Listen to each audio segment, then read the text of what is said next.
Okay, so listen, when I first saw this clip pop up on my feed, I literally had to do a double take because there's no way Colleen Ballinger is actually back trying to explain herself right now. But here we are, and the internet is absolutely losing it. Raven-Symoné and her wife Miranda just dropped this podcast episode with Colleen, and the comment section is brutal. People are coming for everyone involved, and I need to break down exactly what was said because some of this is genuinely wild. So Colleen sat down to talk about her 2023 cancellation, and right off the bat, I'm thinking maybe she's finally going to address everything properly, but then I kept watching and my jaw just kept dropping because the way she's framing certain things is really something else. The podcast dropped on Thursday, titled Exclusive, Colleen Tells Her Side, which already had me raising an eyebrow. But get this, someone in the comments pointed out that wasn't even the original title. Apparently, it first said Colleen's actual apology, but then they changed it, and honestly, that switch-up tells you everything about how this went down. Now, Raven and Miranda said this was their first time meeting Colleen, which explains a lot about this interview. They felt enough time had passed since 2023 for reflection, and they wanted a real conversation behind the headlines. But I'm sitting here thinking, did enough time really pass, or are we just platforming someone who hasn't done the work? They did a career recap before the interview, and I honestly forgot how mainstream Miranda Sings was. Like Netflix show, Broadway, late-night appearances, she was everywhere. But then we get into what Colleen said, and this is where it gets complicated. One of the first things she addresses is whether Miranda was for kids or adults. And listen, her answer is fascinating because she claims Miranda was always intended for adults, and when Netflix wanted the show on the Kids app, she pushed back, saying it wasn't appropriate.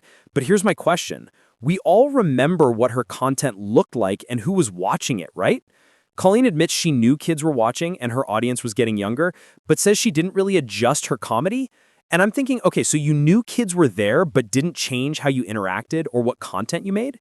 She mentions collabs with the Dolan twins and slime content, which, come on, 7 years ago, no adults were watching that. Those were kid obsessions and she had to know, but she's framing it like Miranda was always adult and kids just happened to find her, which feels like avoiding the real issue.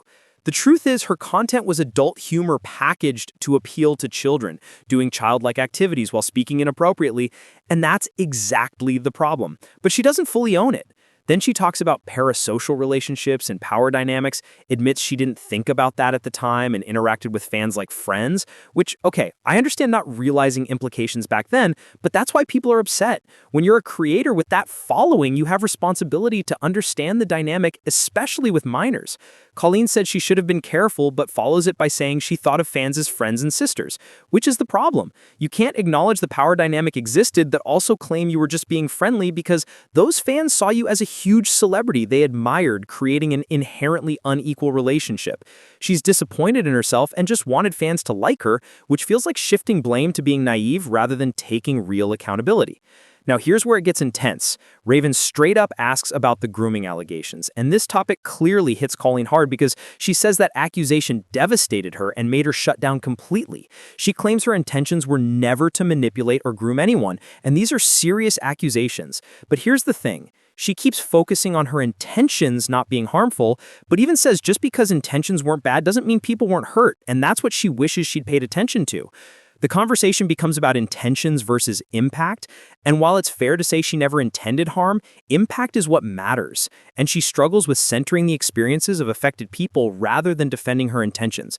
They bring up the infamous ukulele video, and oh my gosh, this made me cringe because even Raven calls her out.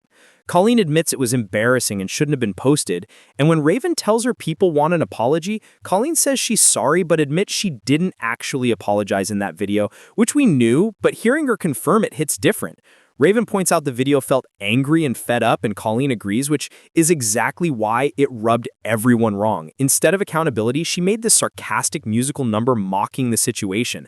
What gets me is she regrets it, but the video is still up on her channel, and I cannot understand that. If you truly regret something and know it hurt people, why leave it up for views and engagement? It feels performative. Throughout the interview, Colleen denies specific claims and says being connected to allegations about harming children is devastating and will follow her forever, which must be horrible, but again, the focus is on how this affected her rather than centering people who came forward. Then Raven brings up live shows and the yoga challenge with minors, And Colleen's response bothered me because she says yoga challenges were popular and she never thought the pose was inappropriate. She describes this pose with legs spread open, holding each other, and a fart sound effect playing, framing the joke as just the sound, but I'm thinking, how do you not see that position with a minor on stage could be inappropriate regardless of sound effects?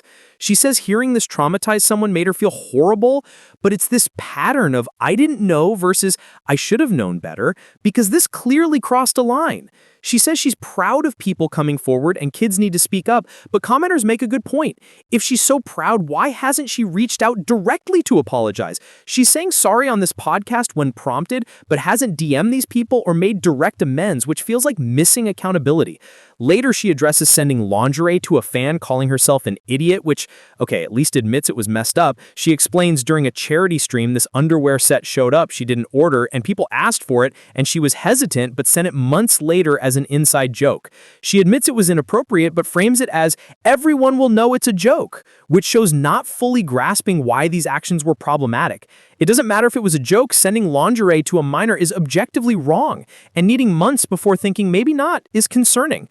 She uses if statements like if he felt uncomfortable rather than acknowledging regardless of feelings, it was wrong.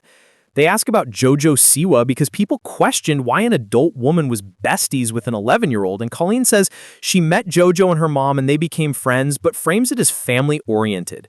She talks about JoJo coming to family gatherings with her parents and brother's 6 kids, playing games, eating pizza, positioning it as wholesome, with JoJo like a little sister, but I see why people were uncomfortable because even with mom involved, JoJo was a child and Colleen an adult with that power dynamic. Colleen seems confused people found it weird, and now considers JoJo a close friend, but defends the early friendship saying nothing inappropriate happened.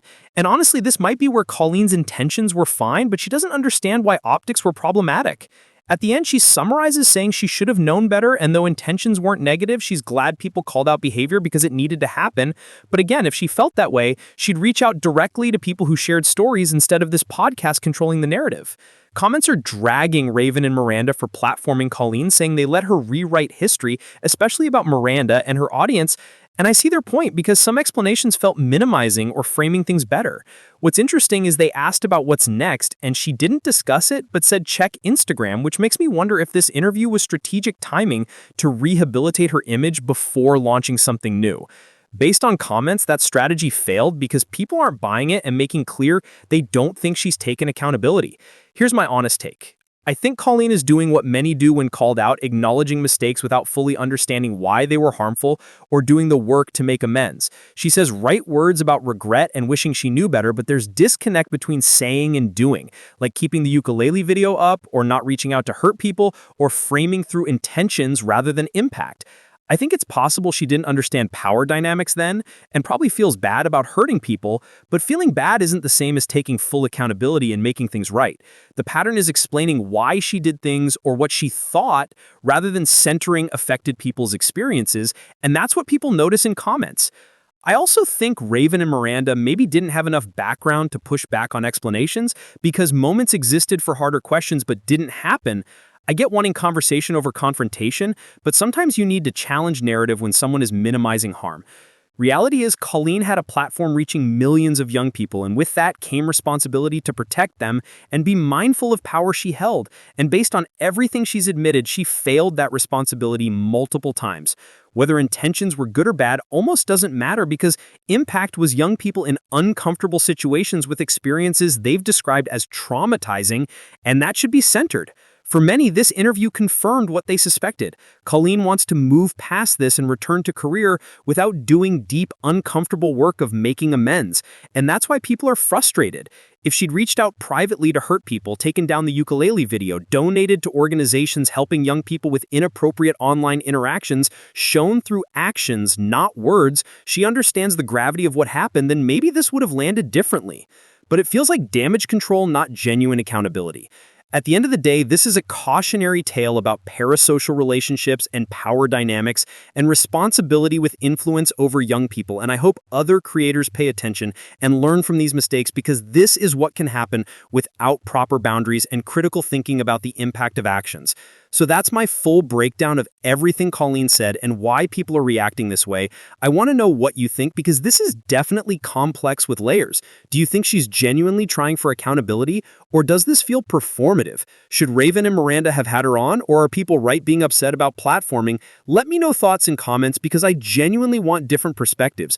Make sure you're subscribed because we'll keep covering this as it develops, and I have a feeling this isn't the last we'll hear about Colleen's comeback attempt. Hit that like button if this breakdown helped, and I'll see you in the next video.